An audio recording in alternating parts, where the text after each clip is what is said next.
Sutra of the Past Vows of Earth Store, Bodhisattva, Chapter 4, Part 1. At that time, Earth Store Bodhisattva said to the Buddha, "World-honored one, because I receive the awesome spiritual strength of the Buddha, thus come one. I am able to divide my body and rescue beings who are undergoing karmic retributions everywhere in billions of worlds.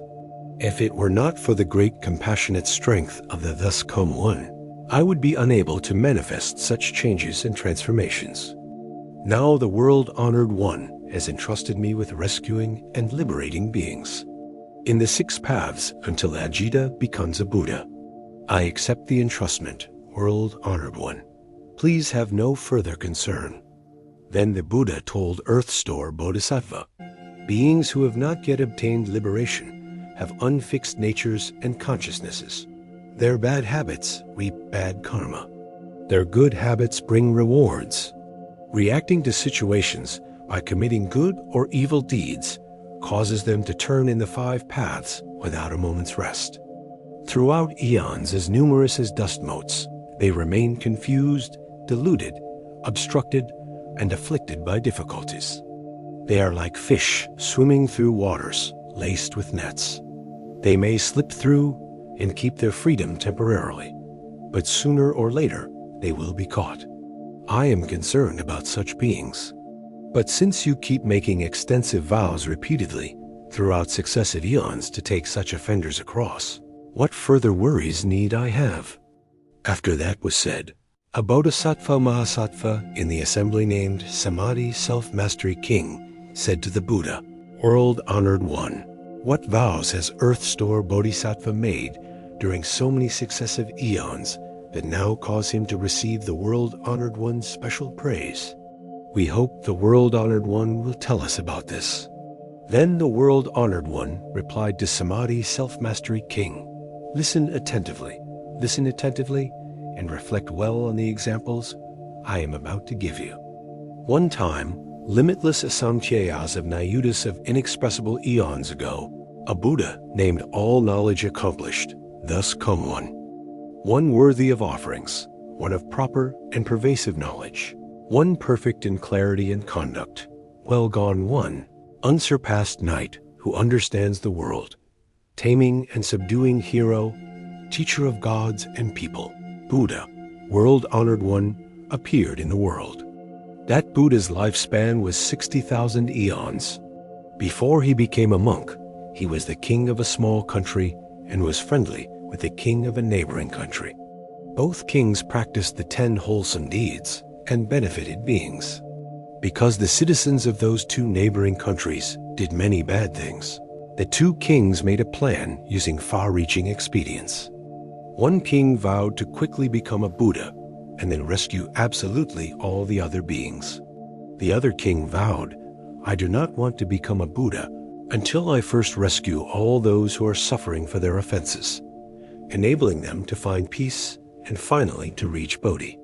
The Buddha told the Bodhisattva Samadhi Self-Mastery King, "The king who vowed to quickly become a Buddha is all knowledge accomplished, thus come one. The king who vowed to keep saving beings who are suffering for their offenses rather than become a Buddha is Earth Store Bodhisattva."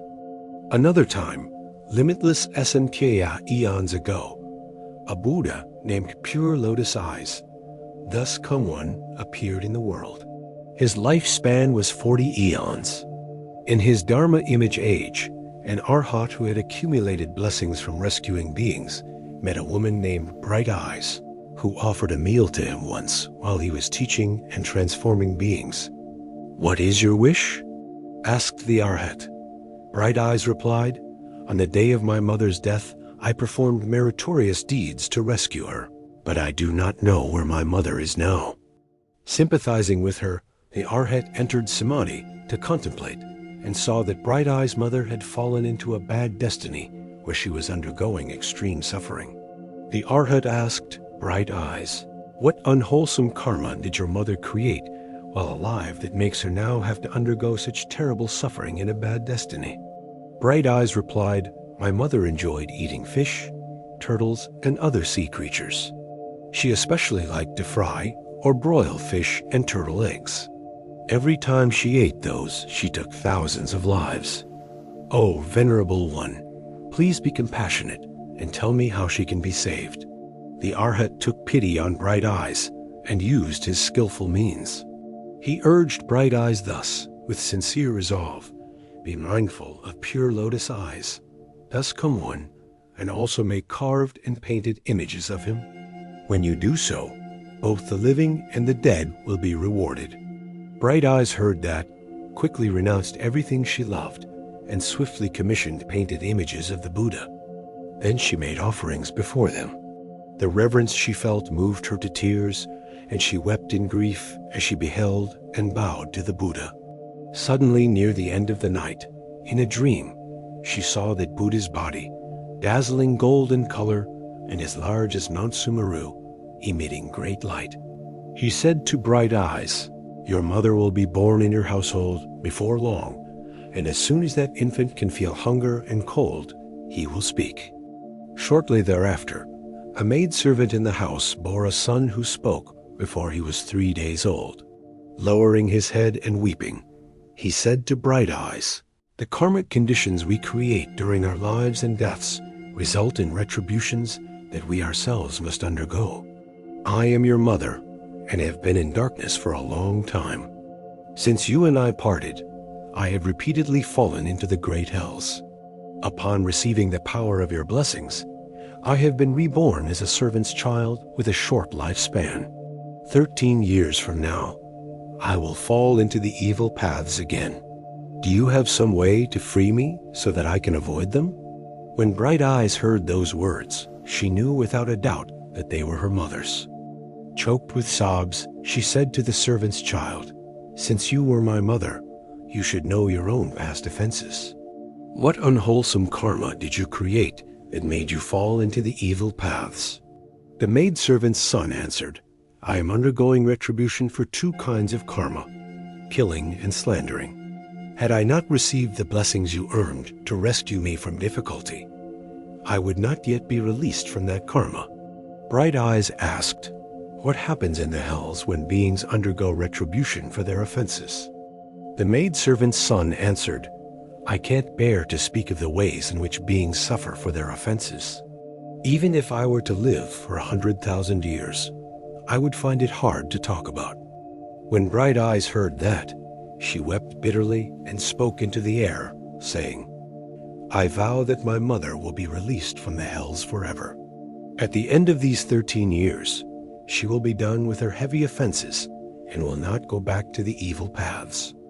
O Buddhas of the 10 directions, with your compassion and sympathy, please listen to the vast and mighty vow that I am making for the sake of my mother. If my mother never again enters the 3 evil paths, is never again born into low stations, and will never again be female, then here before the image of pure lotus eyes, thus come one, I vow that from this day on, throughout millions of billions of eons, will respond to all beings who are undergoing suffering for their offenses in the hells or the 3 evil paths of any world. I vow to rescue them from the bad destinies of the hells, hungry ghosts, animals, and the like. Only after beings with such retributions have all become Buddhas will I myself achieve proper enlightenment. After making that vow, she clearly heard pure lotus eyes. Thus come one say to her, Bright Eyes, your own great compassion and sympathy will reach your mother through this mighty vow that you are making. My contemplation shows me that after 13 years your mother will be done with this retribution and will be born as a Brahmin with a lifespan of 100 years. After that retribution, she will be born in the land of no concern with a lifespan of uncountable eons. Later she will realize the fruition of Buddhahood and save people and gods as numerous as sand grains in the Ganges. Shakyamuni Buddha told Samadhi Self-Mastery King, the Arhat whose blessings helped Bright Eyes, then is now inexhaustible intention, Bodhisattva.